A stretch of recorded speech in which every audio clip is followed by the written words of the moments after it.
Smell what the flock is cooking. Flock up or flock off. Not you. You stick around because it's about to go down. You now flock with the most energetic and in the Evilverse. Hell to What the Flock Wednesday. And what the fuck we got for you? What?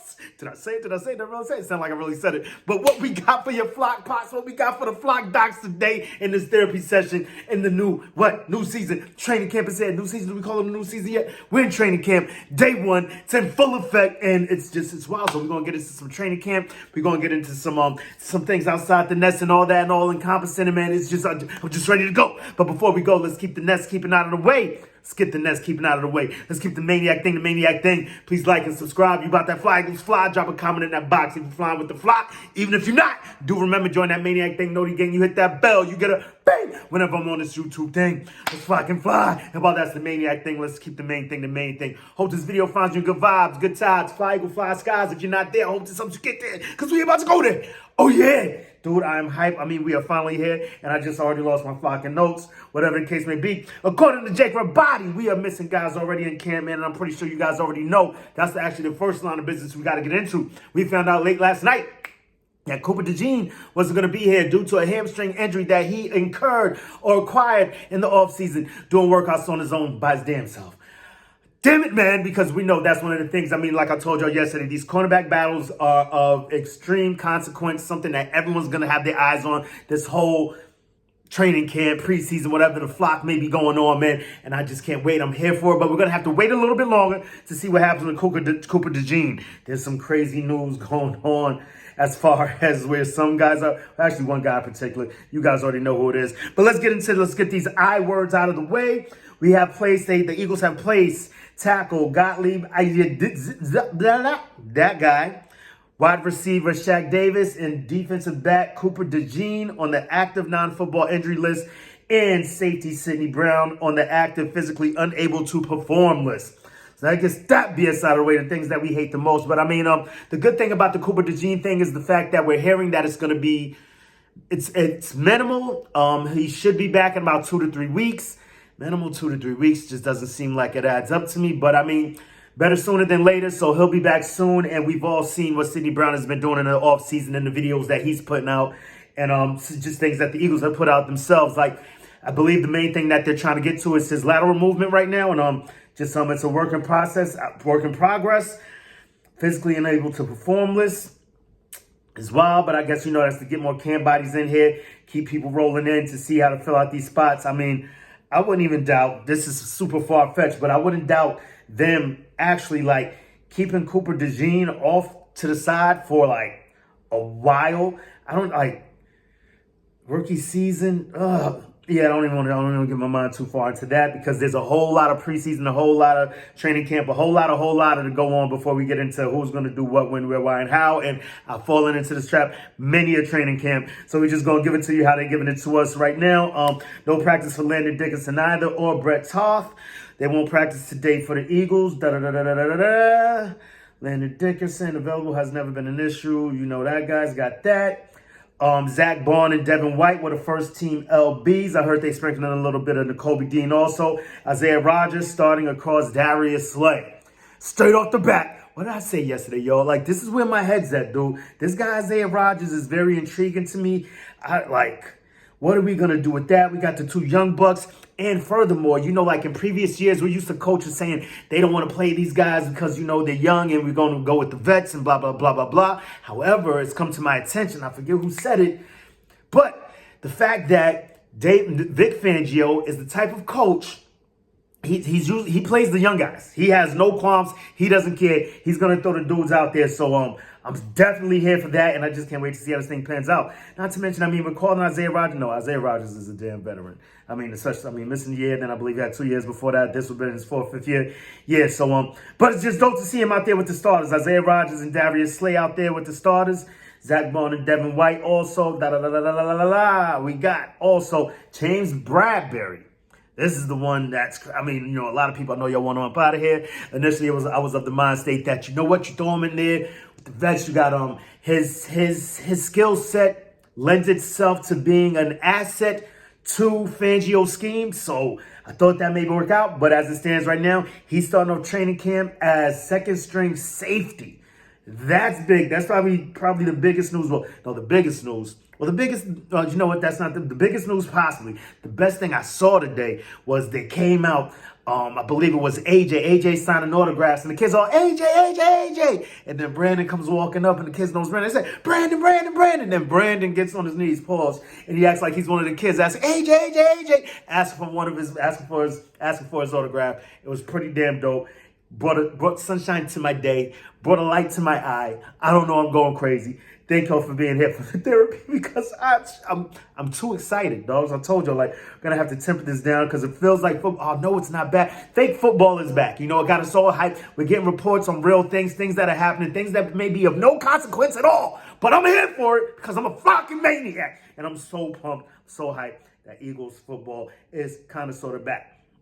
So we got that. And then they had it was Ringo and Mitchell starting at second team cornerback. Oh yeah, and then there was breaking news. Brandon Graham is retiring. Like, I'm like, what the fuck? Who doesn't know this? But I guess maybe it's because we're Eagles fans, we all knew of this. Or maybe it was never set in stone, but I mean, it seemed to be that all of us thought that. I don't know. It was crazy. Breaking news, Brandon Graham's retiring, and I'm going to get sick of hearing that real soon. Sooner, way later than soon. Oh, man. It's my guy. If y'all don't know, that's my fucking guy, bro.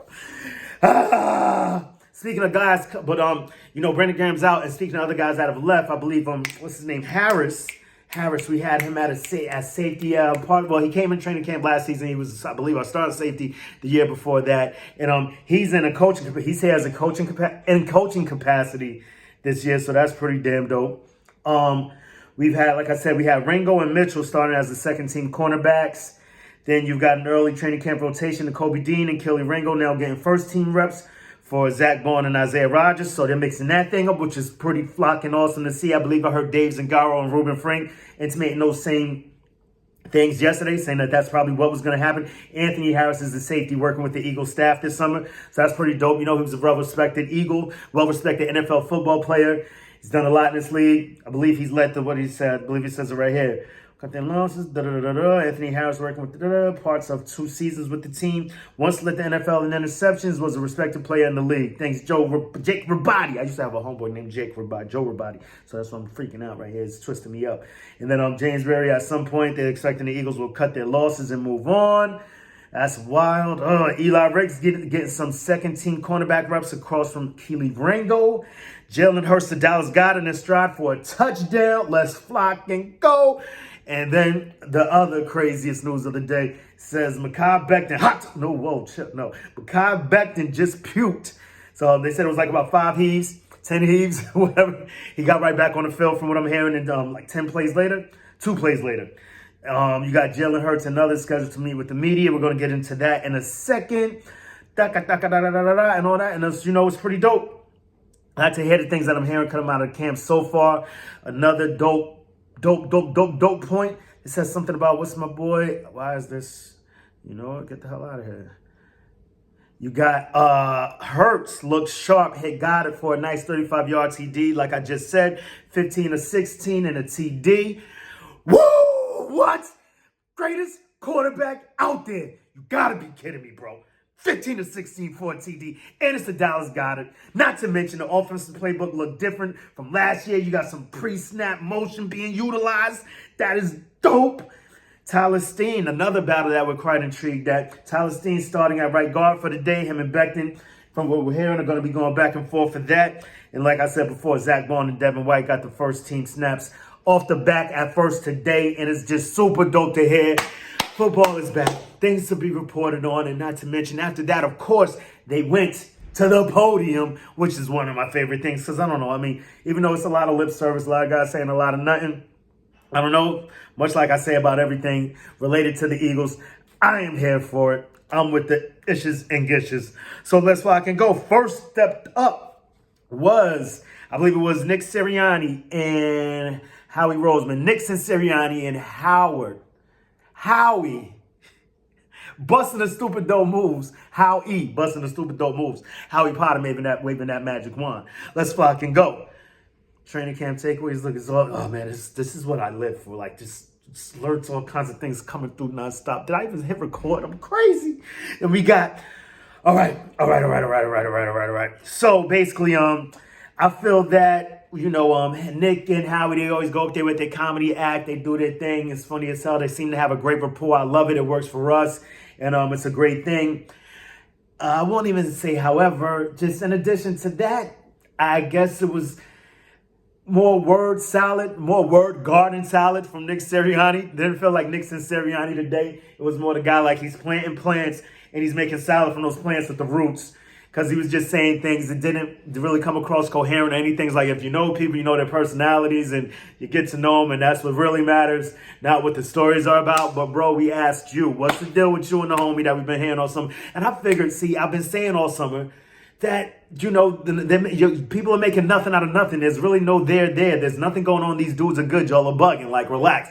Maybe two different personalities, but that doesn't lend itself to being an issue in the locker room.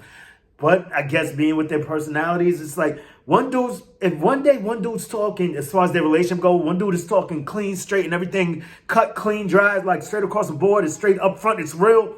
The other guy just sounds weird, and vice versa. Because last time it was Nick Sirianni sounding like, I don't know, like everything is good. Like, what are y'all talking about? It's cool over here. And then Jalen Hurts came on and he kind of stumbled on his words, but I just believe, caught him off guard, like what the flock is going on. However, today, I'm like, Sirianni's had to have like a whole damn offseason to prepare for this. And maybe he just doesn't care about it enough to even address it properly. I don't know. He just went into some whole diatribe about people's relationships and knowing people. And if you know them, you know them. And okay. Didn't quite clear the air for me, but our boy Jalen Hurts, like I said, it seems to be their routine, stepped up later with it. But then after they got into that, Nick and Howie, they seemed definitely cool. It seems that Howie was trying to point to the fact that the coaching decisions, the assistant coordinator, the coordinator positions, coordinate coaches. Wow. All right. Getting out of here. I am way too flocking hype. All right. The coaching decisions, as far as the assistant coaches on the staff, were Nick's decisions. See, it was, as hard as it was for me to spit that out, as hard as it was for me to believe that that was the case. But I mean, once again, he built up some whole word salad of like, they asked him the question and he went to something about the draft and said, listen, with the draft, we do this, we do that. And Nick knew this guy. So I was like, oh, it's cool. So, But I mean, I kind of get it. This is just me messing around. So it seems to be like a culture of reinforcement. Howie Nick said that, this is what great organizations do. You ask somebody, you lean on each other for certain things. So in his coaching decision, of course, he'd be like, yo, these guys, you've been around the league forever. Howie, like way more than me. So what do you know about these guys? And Howie was like, no, those dudes is dope. And, henceforth, they went with those decisions. At least that's the story that they're cooking up. And it really doesn't matter to me because, it really doesn't matter to me. Whatever. And it seems to me like, just like I said yesterday, listening to Slay, how much he loves Nick Sirianni. And I believe he reinforced that again today. Just the guys are 100% behind Nick Sirianni. For all those people out there that's like, what does he do? Like, there's so much more involved as far as a head coach goes than just calling plays and running defenses or whatever the case may be. Much like I always say, man, Jim Harbaugh, was a special teams coach. Before he became, Mike Harbaugh, right? I mix these two up all the time, right? Mike Harbaugh, the one from the Ravens, was a special teams coach prior to him becoming a head coach. And it's like, what do you think he does now? You think he runs the defense or runs the offense? Like, no. There's so many small intricacies. Like, one thing I always say, like, over Nick Sirianni's regime, we're one of the least penalized teams. For bird's sake, he was like top, either the best team or tied for being the best team for 32 weeks in a row. Not to mention we have no end of game scenarios whereas we fall off or we slip or we have hiccups. Fourth down efficiency is probably through the roof. Once again, another thing that he's probably leading the league in since he's been here. So all this BS you guys are talking about, like, what does he do? He's just a cheerleader. Shut the fuck up. That's all I gotta say to that. Sorry if I offended anybody. You see Jokers coming out?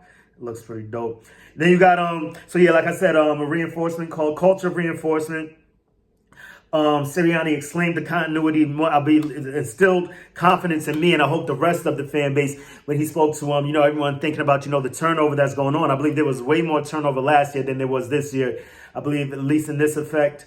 He spoke to the remaining cogs that are still here from the previous season to quell any doubts that people may have pertaining to turnover. So I'm with him on that accord, and I'm loving what he's doing and how he's got this thing running right now. And it seems the biggest thing that I caught from those two is that they are super big on this linebacker battle, and they seem even bigger on the Kobe Dean. But I mean, it just feels like these are things that they have to say, being that it's the guy that they drafted. So whatever, I'm here for it. We'll see how that pans out as far as the linebackers go, and we're good on that. Then Jalen Hurts. Oh yeah, no, they said Jalen Hurts. They need him to return to what made him. No. They said they have no doubt that he'll return to being an MVP candidate, which is wild for me to hear a GM and a head coach say. I mean, it's really what Howie said, but when they're up here together, so when they say things, I'm saying it as both of them saying it, because either they double down on what the other guy says or reiterate it or echo it or whatever the case may be. But that's how they left it. And I'm like, I could give a damn about some motherfucking MVP award, bro. I want Jalen Hurts to be a Super Bowl winning quarterback. And that's what I want us to get to. Furthermore, the whole team to become. But I believe it was a question about Jalen Hurts, so I guess that's why they gave an individual answer. But, I'm cool with it. Just something whatever, where I would have rather seen it. Then you got Slay was up next. And Slay was cool as usual, up there chilling out, talking his talk. Saying, he's more of the lead by example guy. I forgot who he was talking about. I think he was talking about CJ You have the vocal leader and CJ back. And it seems that they're trying to take the helm as far as leadership, as far as the defensive backfield goes. Perhaps the whole defense. Those are two tried and true vets that know how to do the damn thing. Then next up was AJ. AJ cracked me up because he stepped to the stage. As soon as he stepped to the stage, he's saying, hey, everyone. Smiling ear to ear. I'm like, it's wild, like a change of, persona. But I guess, much like a lot of us, when he went on the radio show, he got a lot of things off his nest, a lot of things off his chest. And, I guess he left it there. He just had to speak his piece, and then he's through with it, which is what a lot of people do. You just got to, we cleared the air. You said your piece, I said my piece, and it sounds like he has not so much a newfound respect, probably respect that was already there that he may have forgotten of, whatever, just like realizing that they have a job to do, he has a job to do, which was what I was always saying. Like, I ain't want to ever let it get his feathers ruffled, but seems he let it bother him a little bit. Glad it was in the offseason, not during the season. And if it did bother him during the season, people got their feathers ruffled for the fact that he stepped away from a press conference. Like, I could give a damn. You know what I mean? I don't give a damn if he never talks to the media ever again, as long as he produces on that damn field. I'm really cool with it. His talking is not what makes me watch him, what makes me cheer for him, root for him, whatever you want to call it. Like, I could give a flock. So then after that, the other dope thing that AJ said was him and Smitty are like family. And that was super dope. Speaking to the relationship that they got, he's just happy to have a dude like that by his side as his running mate. And he's like, he doesn't care about the ball being spread around. He knows that him and Smitty are always going to eat, and he looks at that as a competition, always healthy, like a healthy competition. They always got each other's back, and I just love to hear that. And he said he wouldn't want to have nobody by his side other but someone like Smitty, someone as selfish as Smitty and as competitive as Smitty. Of course, I ad-libbed, but, that seems to be where he was going with it. And it's super dope to hear those dudes are locked in. And, he spoke to Jalen Hurts, being ready. He always comes in ready. He's in here doing his thing. I mean, he just came into that presser with such a, heightened exuberance. And, now that I think about it, the way Slay stepped in, even though he was cool as usual, he was a little he seemed a little bit more aggy than usual. Of course, still high spirits for Slay all the time, but he seemed a little So it's probably now I'm thinking about the numbers, and then you got AJ coming in dumb hype. So yeah, it sounded like so far from what I'm picking up is that the offense whipped on the defense, which is not normally the case in these training camps. So that's super dope to hear, but then again, it could be discouraging. Because we need this defense to take off and hit on all cylinders right away, not today like yesterday. You heard me? So yeah, that's what I'm looking forward to. That's what I need to happen.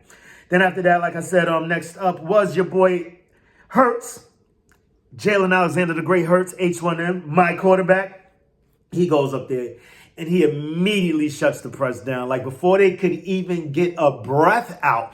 And I just love sometimes like when he does this, I fucking love it. He just comes in, controls the room, shuts it all down, got off his chest how he felt about, not so much how he felt about the situation, just breaking it down what it is. Like, y'all need to relax. Basically, I'm going to summarize his because he definitely went, yeah, y'all going to check out, you're going to see the video, look it up, whatever the case may be. Y'all already know how it's going down. So, yeah, I'm just hyped. Just that right there had me pumped. So he shut him down. He said the main thing is that he has trust in Coach Laurie.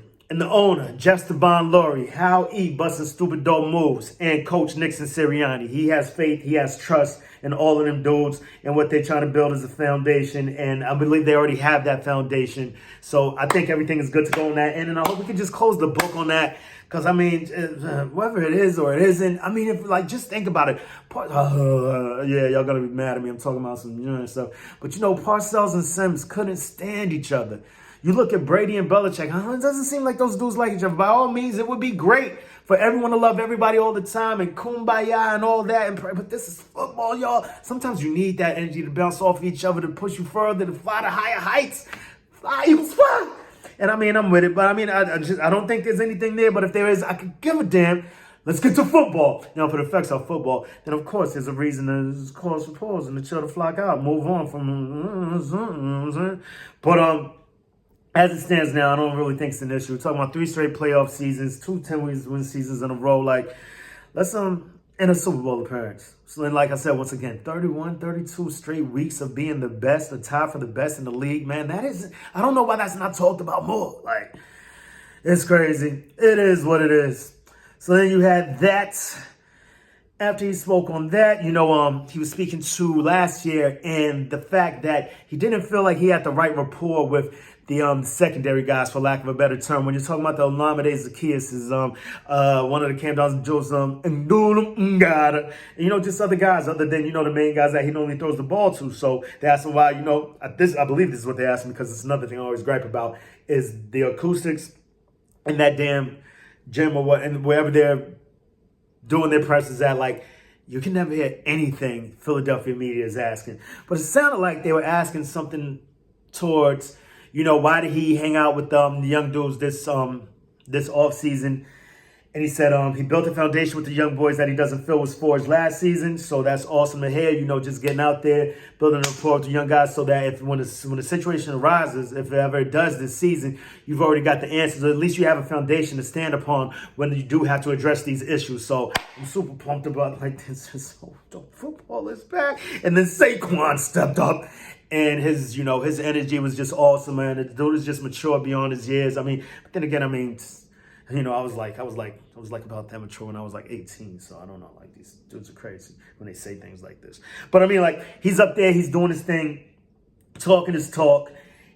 And he's just said he's passed all the BS because, of course, they're bringing up the Giants Hard Knocks and all that jazz. And he said he's passed and he's ready to focus. And then someone asked, if Mara would have vetoed because, I guess they probably felt the same way I felt yesterday when I watched the interview. It's like, like if Mara would have vetoed you, like Mara had the power to veto it. Like, he has to sign off all checks, right? So he's like, no. Like, what I'm saying? Cut that snake off right at the head. Like, no, because then I wouldn't, like, would you have been happy if Mara had vetoed the trade? And like, no, because then I wouldn't be here. Like, the past is the past. I'm here now. I'm where my feet are. And this is where I want to be because this is where I'm at. Like, so it was just, super pumped about that. That got me hyped. And then and then he said something to AJ during practice. I can't believe they pay us to do this. And that kind of gave me a little chuckle because I'm thinking like, nah, we don't pay you to practice, homeboy. Well, of course, that's part of it. That's part of the paycheck. But I'm thinking more of like a fan base type thing. You know what I'm saying? Like, if we were the ones paying, like, I'm paying, like, it's awesome to see you play. It would be amazing to see you win championships. Oh my gosh. I can't wait. It's going to be super dope. I just can't wait for this season to come around the corner. Once again, like I said, Cooper the Gene. A few things outside the nets. Oh my gosh, we are running long as a flock. But yeah, super funny to me. Outside the nets, I'm CeeDee Lamb and CBs, AB and the Winers. Like, seeing those dudes, like, just seeing the in those two camps right now just brings joy to my day. If you don't know what I'm talking about, and with Brandon Ayuk with the 40 Winers and what they're going through, I believe he's what you call sit-in. You got guys that sit out. He's what you call a sit-in because I believe now with the new CBA, guys can go. They show up to campus. They don't have to practice or anything. They just show up and they sit there and chill out. And so they get what they want. So, and plus, in that way, they don't get fined. So they're good on that. CeeDee Lamb said, flock that. I'm not even showing up. I'm out of there because I guess he pretty much knows he's playing from a position of strength. Like, they're literally nothing without him. I believe that's the only person that Dak Prescott threw to last season. Like, so it would be wild for them to not do anything with that. So he's just chilling out like, nah, it's not happening. I'm not going there. And I'm just loving that. I'm just loving that. And that's where I'm at with this, man. Until the next time, make it your best time. In the meantime, between time, keep it a green time. We're going to tighten this thing up, man. It's training camp for me, too. Haven't had to report anything real, like talk about anything real in a long time. So I'm just hyped that I just can't wait to get out of here and go look at more stuff. I just had to get in here for my therapy session, man. You know how I like to do around this time, about this time, at this time, man. It's always eagles o'clock around here. Open your eagle eye, poke your beak in, give it a... Oh, yeah, I can't wait. And I got questions, man. What you gonna do when Eagle Mania swoops down and runs wild on you? Say it with me one time. Eagles. Eagles. Woo! Yeah.